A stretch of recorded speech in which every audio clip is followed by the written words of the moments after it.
Sou o deputado estadual Marcos Martins e este é mais um programa semanal, Papo Marcado, falando hoje sobre a saúde do trabalhador. Nosso convidado, Gilberto Salviano, que é assessor da Secretaria de Saúde da CUT Nacional. Gilberto, muito obrigado pela sua presença, é uma satisfação imensa. A CUT tem sido uma parceira de diversas lutas.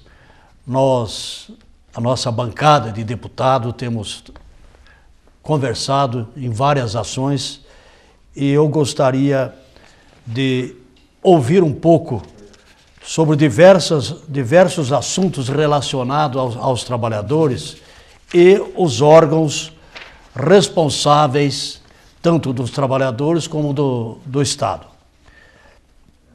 A precarização do trabalho, a terceirização, pressão por metas, são apontados como principais causas de adoecimentos de trabalhadores. Qual a agenda da CUT para combater esses problemas? Agora, com relação à questão levantada sobre a precarização, as metas, a produtividade, que tem um impacto sobre a saúde do trabalhador, acho que nós temos que levantar duas questões importantes. A gente vive num mundo globalizado e a globalização que faz com que os mercados se competem entre si, eles acabam criando vários mecanismos de gestão nas empresas, de forma que esse mecanismo ele coloca os trabalhadores numa situação acelerada de produção. Por outro lado, também nós temos aquela doutrina neoliberal, onde a prática do Estado, onde o capital ele se coloca acima do Estado, né, e diminui os recursos do Estado, comprometendo as demandas da sociedade. Mas voltando à questão da globalização, que eu acho importante isso, e esses mecanismos de gestão utilizados pelas corporações, as grandes empresas, alguns deles é muito claro para a gente, né? Então podemos citar um mecanismo para aumentar a produtividade e o assédio moral, né? Praticamente quase todos os ramos de atividade a gente tem denúncias de assédio moral como um mecanismo utilizado pela empresa para pressionar o trabalhador a produzir mais. Nós temos a terceirização, que é um outro mecanismo utilizado pelas corporações, as grandes empresas, que além de diminuir custo, ela também impõe um ritmo de trabalho acelerado e acaba se beneficiando e acumulando lucros e mais lucros. Podemos citar como dos mecanismos da globalização utilizada pelas corporações a flexibilização dos direitos trabalhistas, né? Então são várias empresas, e no Brasil a gente sempre tem enfrentado esse problema, das empresas se utilizarem da flexibilização também para ter ganho de capital, ganho de produtividade, como flexibilizar a jornada de trabalho, salário e outros direitos que os trabalhadores têm garantido hoje na Constituição, na CLT. Então, esses mecanismos utilizados pelas corporações, pelas empresas, elas induzem um processo um ritmo de trabalho mais acelerado, né? Está sendo criado recentemente, uma frente parlamentar lá em Brasília para defender a saúde, discutir a saúde do trabalhador. Como que você vê essa criação dessa frente parlamentar, que ela não tem um poder de decisão muito grande, mas traz o debate dos problemas da saúde do trabalhador, as contradições, os desafios. Então eu gostaria de ouvir um pouco a sua opinião. Nós temos essa preocupação aqui a nível do Estado também, mas de qualquer forma, gostaria de ouvir. Não tem dúvida nenhuma que todas as iniciativas para enfrentar os graves problemas de acidentes de trabalho, inclusive os graves e fatais, todas as iniciativas são válidas. A CUT, através da Secretaria de Saúde, está acompanhando essa frente parlamentar em defesa da saúde do trabalhador. Mas o que nós temos que refletir, e eu vou colocar aqui um dado muito importante, nos últimos 42 anos, no Brasil, aconteceram e foram registrados 38 milhões de acidentes de trabalho. Um pouquinho mais. 38 milhões. 38 milhões. 558 mil trabalhadores não retornaram mais ao trabalho por conta da incapacidade produzida no ambiente de trabalho. E 153 mil trabalhadores perderam suas vidas nos locais de trabalho. Então, o que isso faz com que a gente... qual que é a reflexão a respeito disso? As conclusões. Primeiro, os mecanismos adotados pelas empresas via legislação, elas são inócuas, insuficientes. Então, os programas de prevenção de riscos ambientais, os programas de controle médico de saúde ocupacional, PCMSO, os PGRs, que são os programas de gestão de risco, a Comissão Interna de Prevenção de Acidentes de Trabalho, que é um instrumento, um órgão também normatizado pela legislação, elas são insuficientes, né? E aí fica bem claro também, um outro dado importante, com relação à subnotificação de acidentes de trabalho no Brasil. Até 2005, nós tínhamos em média 510 mil acidentes de trabalho.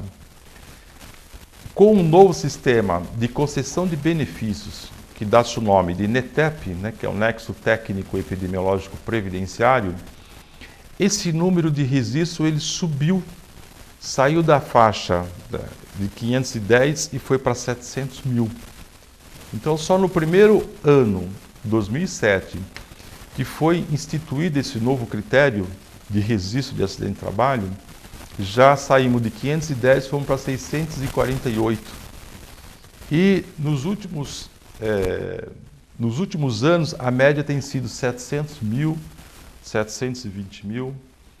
Então fica uma pergunta: se nós temos uma legislação, se nós temos um mecanismo dentro da empresa, se nós temos políticas públicas, seja ela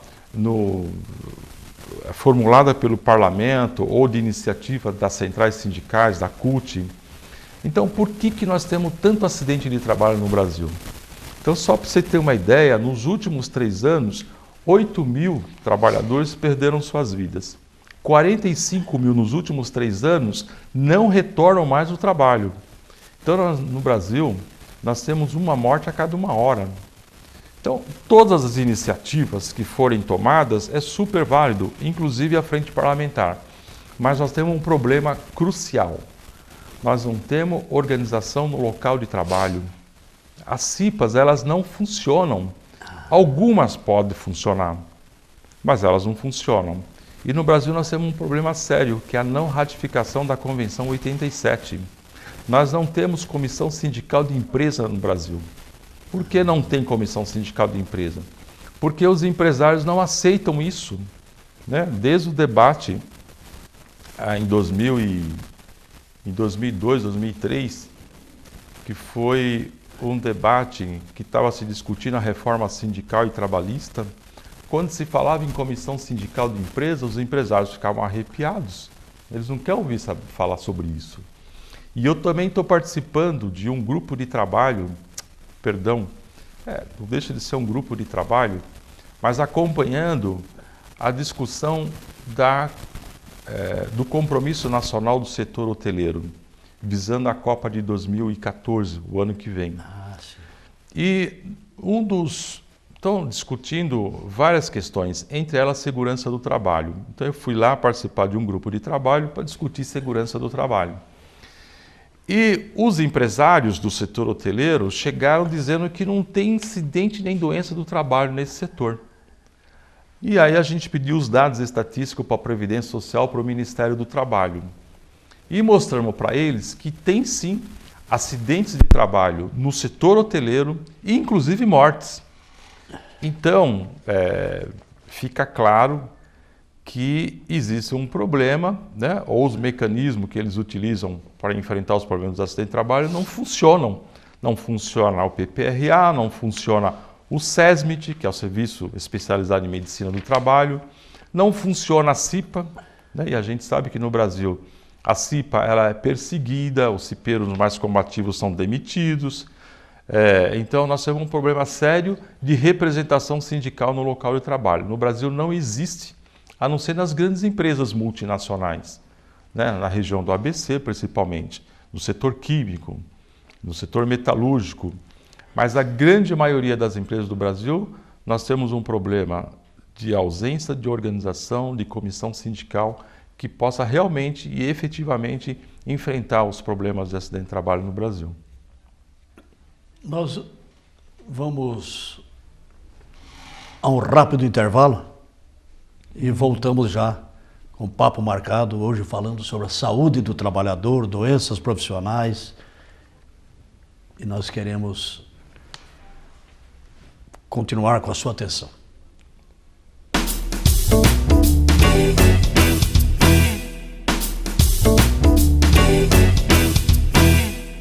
Olá, voltamos a apresentar o programa Papo Marcado, contando com a presença de Gilberto Salviano, assessor da CUT Nacional, e o tema é Saúde do Trabalhador, Doenças Profissionais.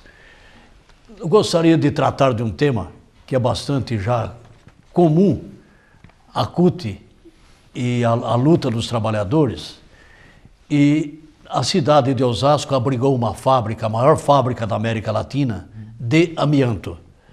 E nós temos uma luta já em torno de 16 ou 17 anos no combate a esse material cancerígeno que mata em torno de 110 mil pessoas por ano no mundo, que não é pouca coisa. E nós temos aí um debate grande pelo banimento do amianto a nível nacional. E tivemos aí, tem sempre umas contendas jurídicas a nível nacional, e o julgamento do mérito das leis aprovadas em 6 estados e mais em diversas prefeituras, câmaras municipais, estava sendo apreciado pelo Supremo. E o ministro Marco Aurélio Mello acabou se posicionando a favor do uso do amianto. Apesar de ser um produto cancerígeno, eu gostaria de ouvir um pouquinho que expectativa nós podemos ter. A CUT tem uma esperança de que a gente pode avançar nessa luta do banimento nacional, uma vez que nós já temos avançado em diversos estados? Nós temos que lembrar aqui de algumas figuras que ao longo da luta pelo banimento do amianto estiveram sempre presentes, né? Eu acho que desde o Diesati, nós temos que lembrar do Clemente, a Fernanda Gianazzi, que é uma grande lutadora, a Abreia, que é uma instituição importantíssima. O Eliezer é o presidente, aproveitamos para cumprimentar a luta desses companheiros. Sim, o Eliezer e muitos outros companheiros. Então, a luta pelo banimento do amianto, ela é antiga no mundo, porque não é só o Brasil, mas na Europa, onde cerca de 66 países baniram o amianto, inclusive a União Europeia. Aqui na América Latina também alguns países baniram o amianto. Agora, no Brasil, como terceiro produtor do amianto, da fibra do amianto, nós temos tido vários momentos de enfrentamento, tanto do ponto de vista jurídico como também político, sindical. O resultado de toda essa luta, que envolve várias entidades, como a Abreia, é que a gente conseguiu que em 6 estados o amianto fosse banido, apesar de que em algum desses estados algumas atividades continuam existindo por amparo da lei federal. onde o artigo 2º dessa lei 9055, do ano de 95, ela permite a extração, a fabricação de produtos, a comercialização e o uso do amianto. Amianto branco, né? O amianto branco, o amianto crisotilo, exatamente. Então, a CUT... Que é cancerígeno também, mata, sem né? dúvida nenhuma. A CUT, ao longo desde a sua existência, e isso está como princípio nas resoluções, o banimento do amianto no Brasil. E algumas reuniões ou seminários nacionais e internacionais sempre foram colocados que o amianto ele tem que ser banido por conta das mortes, né, e do sofrimento que os trabalhadores passam a ter, a viver, os familiares, por conta da fibra do amianto. No Brasil, nós temos uma ação direta de inconstitucionalidade que estamos aguardando o julgamento do STF. Mas nós temos também, do lado dos representantes defensores do amianto, outras ADINs contra os estados que hoje baniu o amianto. O ano passado, uma dessas ADINs foram julgadas pelo Supremo Tribunal Federal, mas ela está suspensa apenas com voto de 2 ministros, do ministro Marco Aurélio, Está empatado, né? Que votou pela manutenção, pela suspensão da lei aqui de São Paulo, e o Aires de Brito, que hoje é aposentado, que votou a favor da lei de São Paulo.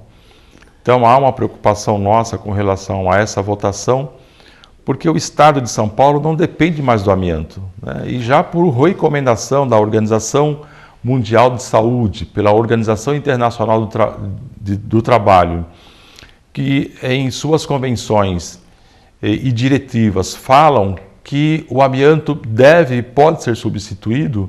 Então, em São Paulo, a gente não tem mais a fabricação, nós temos já a proibição do amianto, que foi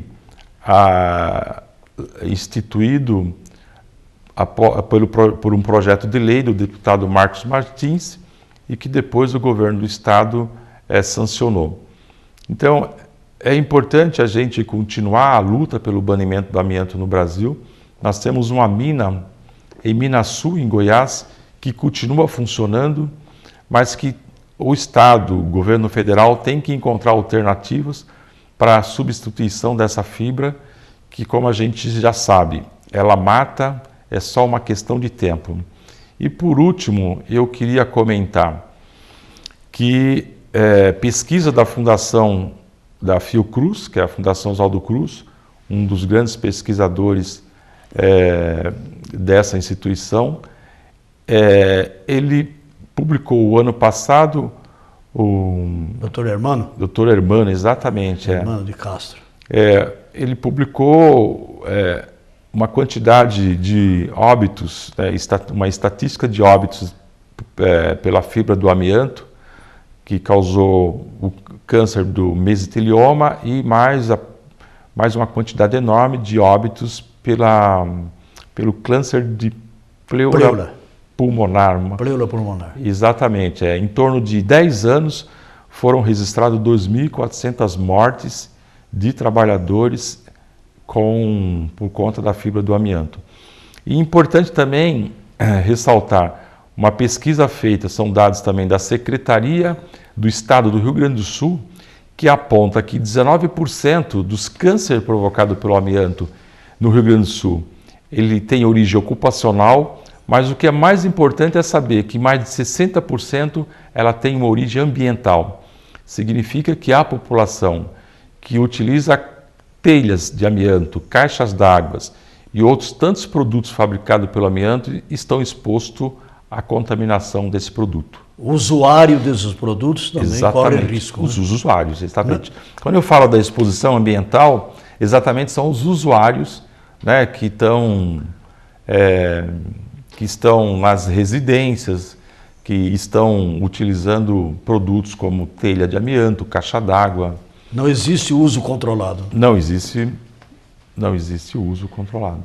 Então, por conta da lei paulista, de nossa autoria, tanto o Estado como a Prefeitura de São Paulo já estão colocando em suas obras, vê se a câmera consegue focalizar aqui, esta tarjeta aqui. Nesta obra não há utilização de amianto ou produto destes derivados por serem prejudiciais à saúde. Parágrafo 2 do artigo 3 da Lei 12.684 de 2007. Então isso aqui acho que é uma coisa importante, né? As obras, essa aqui é um exemplo de uma obra aqui da Prefeitura de São Paulo, e nós estamos pedindo para que as outras prefeituras também o façam.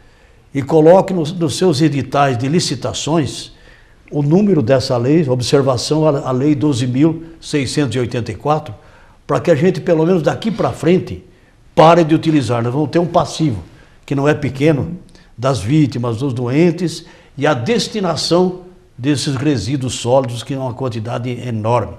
Então eu queria deixar isso aqui, passar a você, para levar lá para os companheiros da CUT. Ok, obrigado.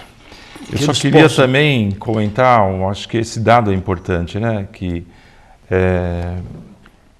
em fevereiro desse ano foram condenados os donos da Eternit. Na Itália, né? A prisão e a pagamento de indenização por conta da contaminação e 100 milhões de mortes de mais de 3 mil pessoas. Isso. Né? Envolve tanto a contaminação ocupacional, como também a contaminação ambiental, que são as pessoas expostas à fibra do amianto, né, ao amianto. E também a nossa secretária de Saúde, Junéia Martins Batista, esteve esses dias em Costa Rica discutindo uma estratégia pelo banimento do amianto na América Latina. Isso é muito importante. Então, juntamente com outras centrais sindicais da América Latina. Eu gostaria de fazer uma pergunta relacionada às doenças profissionais e às demissões dos trabalhadores relacionados a essas doenças. Como que está a Justiça do Trabalho? O que evoluiu? O que melhorou com relação a isso? Olha, eu acredito que as doenças do trabalho no Brasil, ela continua aumentando. Quando eu falei lá atrás a questão da globalização e dos mecanismos de gestão adotado pelas empresas, quando eu falei do assédio moral, da terceirização, hoje combatida de forma aguerrida pela CUT no Congresso, porque o projeto de lei do Sandro Mabel é um projeto que desfigura totalmente as relações de trabalho. Então, eu quero dizer que as doenças relacionadas ao trabalho têm crescido de forma assustadora. Eu cito aqui as doenças psíquicas e as outras do músculo esquelético, que são as lesões por esforços repetitivos. A incidência dessas doenças, a continuar esse processo de trabalho, esse ritmo de trabalho, ela deve crescer, e isso vai impactar não só na saúde do trabalhador, mas também no custo, no custo disso em relação ao Estado. A Justiça do Trabalho tem se envolvido, né? Eu tenho presenciado, pelo menos em 2 momentos, a participação do Tribunal Superior do Trabalho numa conferência, num seminário nacional sobre saúde, umas posições progressistas da instituição. Eu acho que isso só contribui para a gente enfrentar o problema. Eu quero finalizar dizendo que este ano de 2014, o próximo ano, nós vamos realizar a primeira Conferência Nacional de Saúde do Trabalhador da CUT. Estamos fazendo conferências estaduais e vamos estar realizando essa atividade. E no final do ano, o governo também está programando aí a sua 4ª Conferência Nacional de Saúde do Trabalhador. Esse processo está sendo coordenado pelos companheiros da CUT, E a gente espera o envolvimento da sociedade, porque também vai ter as etapas estaduais e regionais antes da etapa nacional em dezembro do ano que vem, 2014. Esperamos que essas conferências possam trazer avanços para que a gente enfrente esse problema que é muito grave. São vidas que nós estamos perdendo e que poderiam ser evitadas. Infelizmente, Gilberto, chegamos aí ao final do nosso programa e nós queremos agradecer muito a atenção daqueles que nos acompanharam. Um grande abraço e até o próximo. E você, muito obrigado pela presença. Ok, muito obrigado.